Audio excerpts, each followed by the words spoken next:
శ్రీమాత్రే నమ. జయ గురు దత్తాత్రేయ నమ.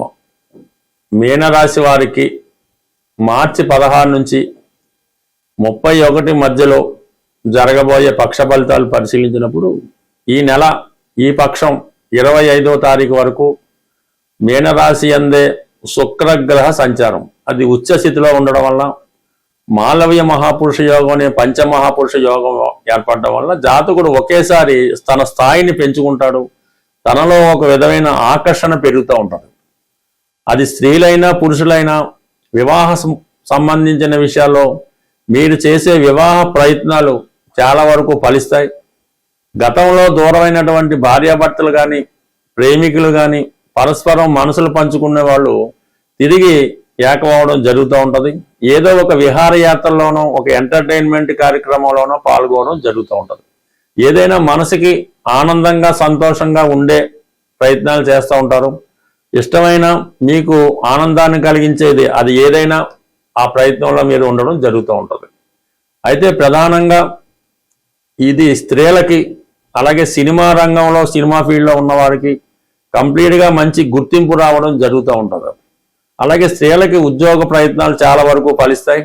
వారికి ఆదాయం పెరుగుతుంది. మీరు ఈ సమయంలో ఒక రాజకీయ పార్టీలో ప్రవేశించాలన్నా ఒక సినిమా రంగంలో ప్రవేశించాలంటే మీరు ప్రొఫెషన్ మార్చాలనుకుంటే 100% ఈ సమయంలో మార్చవచ్చు. అది స్త్రీలకైనా మగవారికైనా ఆడవారికైనా వర్తిస్తూ ఉంటుంది. అంటే మీలో అటువంటి ఆత్మవిశ్వాసం అలాగే కాన్ఫిడెన్స్ అలాగే ఆకర్షణ అలాగే మీ టాలెంట్కి తగిన గుర్తింపు రావడంతో మీరు ఏ రంగంలోనైనా రాణించగలుగుతారు. ఈవెన్ కన్స్ట్రక్షన్ రియల్ ఎస్టేట్ రంగంలో ఉన్న వాళ్ళకి కూడా కంప్లీట్గా మంచి మార్కెటింగ్ స్కిల్స్ పెరగడం వల్ల మంచి ధనం అలాగే సంపాదన పెరుగుతూ ఉంటుంది. దానితో షష్టాధిపతిగా ఉన్నటువంటి రవి కూడా రాశి యందు సంచరించడం వల్ల ప్రభుత్వ రంగ సంస్థల్లో పనిచేస్తున్న వారికి ప్రమోషన్ లాంటిది అధికార హోదా లాంటిది రావడం జరుగుతూ ఉంటుంది. చాలా కాలంగా మీరు ఏదైనా ప్రభుత్వ పదవికి అది రాజకీయ పదవైనా అలాగే ఏదైనా గవర్నమెంట్ సర్వీస్లో నామినేటెడ్ పోస్ట్ అయినా ఒక సొసైటీ ప్రెసిడెంట్ అవ్వచ్చు, ఒక ఎండోమెంట్స్ డిపార్ట్మెంట్లో ఉద్యోగం అవ్వచ్చు, లేదంటే ఒక దేవాలయానికి ట్రస్టీ అవ్వచ్చు. అటువంటి గౌరవప్రదమైనటువంటి హోదా మీ పూర్వీకుల నుంచి మీకు వారసత్వంగా రావాల్సినటువంటి పదవి ఏమైనా ఉంటే అది ఈ సమయంలో లభించే అవకాశం ఉంది. సిన్సియర్గా ప్రయత్నం చేస్తే మరి ప్రస్తుతం ఉన్నటువంటి జన్మశని పక్కన పెట్టే విధంగా సంపూర్ణంగా చాలా ఉత్సాహంగా ఒక ఆనందకరమైన వాతావరణం ఈ పక్షమంతా ఈ రాశి వారికి కనబడుతుంది. ఇంచుమించు మనకి 25వ తారీఖు మార్చి తర్వాత శుక్రుడు ధనస్థానంలో ప్రవేశిస్తాడు. అంటే ఆటోమేటిక్గా ఆదాయం పెరుగుతుంది, కుటుంబ ఆదాయం పెరుగుతుంది, కుటుంబ సభ్యుల సంఖ్య పెరుగుతుంది. ఎవరో ఒకరు అంటే ఏదైనా వివాహం ద్వారా కొత్తగా ఒక వ్యక్తి మీ కుటుంబంలో చేరడం, కుటుంబం అంతా కలిసి ఒక సందడిగా వాతావరణంగా ఉంటుంది. అయితే యాక్చువల్గా 12వ స్థానంలో ఉన్నటువంటి గ్రహాలు ధనాధిపతి వ్యయస్థితి కుజుడు, భాగ్యాధిపతి వ్యయస్థితి పుణ్య కార్యక్రమాలకి ఆధ్యాత్మిక కార్యక్రమాలకి కుటుంబ అవసరాలకి అలాగే మీ యొక్క రక్త సంబంధికులకి అన్నదమ్ములకి బహుమతులు ఇవ్వచ్చు, వారి కొరకు ఖర్చు పెట్టచ్చు, వారి యొక్క అభివృద్ధికి ఏదో ఇన్వెస్ట్ చేయొచ్చు. మొత్తం మీద స్థిరాస్తి సంబంధించిన విషయాలు ఇన్వెస్ట్ చేస్తారు. కుటుంబ ఖర్చులు విపరీతంగా వచ్చిన ఆదాయం కన్నా ఖర్చు ఎక్కువగా ఉండడం జరుగుతూ ఉంటుంది. ఇక బుధగ్రహం చతుర్థ సప్తమాధిపతిగా బుధుడు 12వ స్థానంలో పిల్లల యొక్క ఎడ్యుకేషన్ కొరకు అలాగే గృహంలో విలువైన వస్తువుల కొరకు కంప్యూటరు ఎలక్ట్రానిక్లు సెల్ ఫోన్ల కొరకు దాని కొరకు వ్యయం అవుతూ ఉంటుంది. ఇక రాహు 10 రూపాయలు కొనవలసింది 100 రూపాయలు కొనడం, 1,00,000 రూపాయల చోట 10 లక్షలు ఖర్చు పెట్టడం, స్థాయిని మించిన ఖర్చు పెట్టించేస్తుంటాడు. ఇప్పుడు ప్రస్తుతం శుక్రుడు కూడా రాశిలో ఉండడం వల్ల బంగారంతో పాటు వజ్రాలు కూడా కొనే ఆలోచన కనబడుతుంటుంది. సో ఈ విధంగా మరి రాశి వారి ఖర్చుల్ని చాలా వరకు కంట్రోల్ చేసుకుంటే ప్రస్తుతం ఏర్పడినటువంటి గ్రహస్థితి ద్వారా గతంలో ఉన్నటువంటి సమస్యల నుంచి బయటపడడం, రుణాల నుంచి బయటపడడం, నెమ్మదిగా మీ యొక్క జీవన విధాన్ని మెరుగుపరుచుకొని కొన్ని బలహీనతల నుంచి బయటపడితే మీరు చాలా వరకు అంటే మిమ్మల్ని మీరు ఒకసారి పరిశీలించుకొని కొంత వేస్ట్ కొంత బలహీనత కొంత డొనేషన్స్ అనుకుందాం, మీ యొక్క ప్రేమభావం అనుకుందాం, లేదంటే మంచితనం అనుకుందాం, వాటిని కొన్నాళ్ళ పాటు పక్కన పెడితే ముందుకు మీరు సంపాదన మీద దృష్టి పెట్టి కుటుంబం మీద దృష్టి పెడితే ఆటోమేటిక్గా మీ జీవన విధానంలో తిరిగి అభివృద్ధి అన్నది ప్రారంభమవుతుంది. ప్రేక్షకులకు ఉగాది శుభాకాంక్షలతో పాటు మరి ఈ పక్షంలోనే ఉగాది వస్తుంది 19వ తారీఖున, అలాగే 27వ తారీఖున శ్రీరామనవమి ఉంది. అంటే ఉగాది కొత్త సంవత్సరం ప్రారంభం. అందువలన ఆ రోజు కంపల్సరీగా మీరు పంచాంగ శ్రవణం, అది టీవీలో చెప్పినా ఎక్కడ దేవాలయంలో జరుగుతున్నా కంపల్సరీగా మీరు ఈ ఉగాది పంచాంగ శ్రవణాన్ని వినవలసి ఉంటుంది. అంటే దానివల్ల ఏంటంటే మీకు ఈ పంచాంగంలో ఉన్నటువంటి విషయాలు అర్థమవుతాయి, ఆ గ్రహాలు యాక్టివేట్ అయ్యి మీకు అనుకూలంగా ఉండడం జరుగుతూ ఉంటుంది. అలాగే చాలా విషయాలు తిథి వార నక్షత్ర యోగ కరణాలు తెలుసుకోవడం వల్ల అటు వివాహ సంబంధించిన విషయాలు, అలాగే ఉద్యోగానికి ఆరోగ్యానికి ఇవన్నీ కూడా మీకు అనుకూలంగా మారడం జరుగుతూ ఉంటుంది. అలాగే ఏదైనా చిన్న చిన్న పరిహారాలు చెప్పినప్పుడు అవి చేసుకోవడం వల్ల మీరు అంటే ఈ గ్రహాలని తిథుల్ని వారాలని నక్షత్రాలని ఎంత నమ్మకంతో మీరు పాటిస్తే అవి మీకు అంత బాగా పనిచేస్తాయి.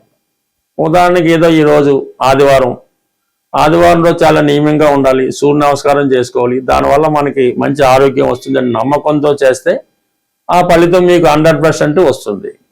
అలాగే ఈరోజు ఏకాదశి, ఈ ఏకాదశి రోజు మనం నియమంగా ఉండాలి, ఆ నమ్మకంతో చేస్తేనే ఆ ఫలితం వస్తుంది. ఏదో పెద్దవాళ్ళు చేయమన్నారంటే రాదు. అంటే ఈ నమ్మకం అంతా మీకు ఈ పంచాంగం వినడం వల్ల రావడం జరుగుతూ ఉంటుంది. సో అలాగే మరి ఇదే పక్షంలో వస్తున్నటువంటి శ్రీరామనవమి, అదే రోజు కళ్యాణం జరుగుతూ ఉంటుంది. ఎవరైతే వివాహం కొరకు ఎదురు చూస్తున్నారు, అంటే పెళ్లి కానీ అమ్మాయిలు కానీ అబ్బాయిలు కానీ కంప్లీట్గా మీరు ఆ రోజు చక్కగా, అంటే పెళ్లి కొడుకు అంత అందంగా తయారవక్కర్లేదు కానీ చక్కగా మంగళ స్నానం చేసి నూతన వస్త్రాలు ధరించి పెళ్లి కొడుకు వెళ్ళినట్టు మీరు ఆ శ్రీరామ పట్టాభిషేకం జరుగుతున్నటువంటి, అంటే శ్రీరామ కళ్యాణం జరుగుతున్నటువంటి చోటికి వెళ్ళడం, అలాగే అమ్మాయిలు కూడా అంత భక్తితో వెళ్ళడం వల్ల ఆ శ్రీరామనవమి కళ్యాణం సంపూర్ణంగా తిలగించి మంగళసూత్రం కూడా అయిన తర్వాత తలంబ్రాలు వాటిలో కూడా పాల్గొని కొన్ని తలంబ్రాల బియ్యం, అంటే అవి దైవికంగా మీ మీద పడినా ఓకే, లేదంటే కొన్ని తలంబ్రాల బియ్యం మీరు వ్యక్తిగతంగా తెచ్చుకొని మీ తల మీద వేసుకున్నా, పెద్దవాళ్ళు ఎవరైనా ఆ తలంబ్రాల బియ్యాన్ని తీసుకొచ్చి మీ పెళ్లి కాని పిల్లల మీద వేయటం వల్ల వారికి తొందరగా వివాహం అన్నది 100కి 100 రూపాయలు జరిగే అవకాశం ఉంది. మరి అంత కళ్యాణం స్వయంగా పాల్గొలేని వారు భద్రాచలం సీతారాముల కళ్యాణం ప్రత్యక్ష ప్రసారం ఓపికగా కూర్చొని కంప్లీట్గా తిలకించి ఈ విధంగా మీరు ఆ అనుభవాన్ని పొందడం వల్ల, అంటే ఆ కళ్యాణం మీకే జరుగుతుంది అన్న విధంగా మీరు భావన చేసుకుంటే 100% మీకు ఆ శుభం జరిగే అవకాశం ఉంటుంది. అది కేవలం పెళ్లి కాని అమ్మాయిలే అబ్బాయిలే కాకుండా వివాహపరంగా సమస్యలు ఎదుర్కొంటున్న వారు, భార్యాభర్తలు దూరంగా ఉండి అనేక రకాల ప్రాబ్లమ్స్తో ఉన్నవారు కూడా ఇది చక్కగా తిరిగి మళ్ళా జీవితం వసంతం నింపుకొని తిరిగి కళ్యాణ గడియలు, అంటే సంతోషకరమైన గడియలు జరిగే అవకాశం ఉంటుంది.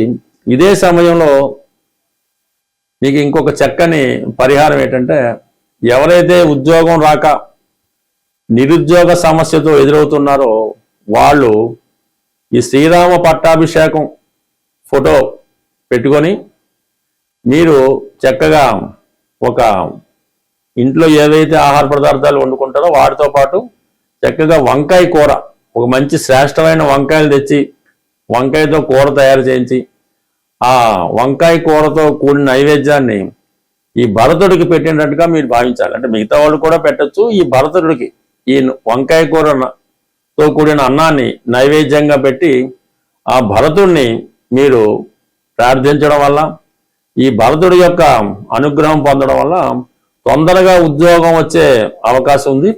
పెద్ద మంత్రం ఏమి అక్కర్లేదు, మీరు భరతుడిని మనసులో ధ్యానించి మీరు ఉద్యోగం కోరుకుంటే ఆ ఉద్యోగం 100% లభించే అవకాశం ఉంది.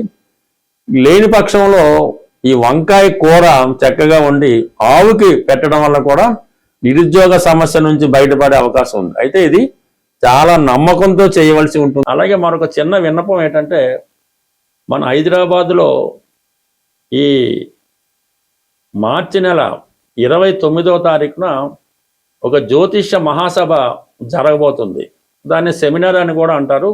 అది హైదరాబాద్లో సుందరయ్య విజ్ఞాన కేంద్రం బాకలింగపల్లిలో ఉంటుంది. దాంట్లో పాల్గొనే అవకాశం ఉన్న వాళ్ళు ఎవరన్నా పాల్గొనాలని ఇంట్రెస్ట్ ఉంటే కంపల్సరీగా మీ నేమ్ రిజిస్టర్ చేసుకోవడం మంచిది. దీనికి ఎటువంటి ఫీజు మీరు చెల్లించక్కర్లేదు.